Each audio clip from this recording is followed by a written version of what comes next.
आणि लाडका भाऊ योजना असं म्हटलं गेलेल्या मुख्यमंत्री युवा कार्य प्रशिक्षण योजनेचं वेतन थकीत असल्याचं उघड झालंय।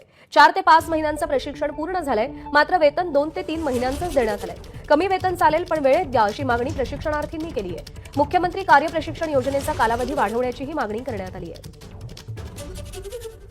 मी सध्या जिल्हा परिषद प्रशिक्षणार्थी म्हणून घेतलेला आहे मला, मुख्यमंत्री युवा प्रशिक्षणार्थी म्हणून।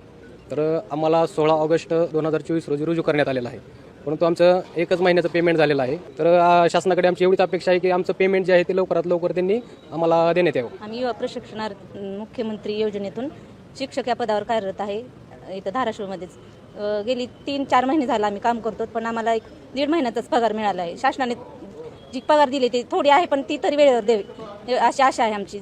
ऑगस्ट महिन्यापासून रुजू झालो। हा आमचा 5वा महिना चालू आहे, म्हणजे 5 महिने झाले, 4.5 महिने झाले आम्हाला। 1 महिना राहिलेला आहे। आता आम्हाला प्रश्न मोठा पडलेला आहे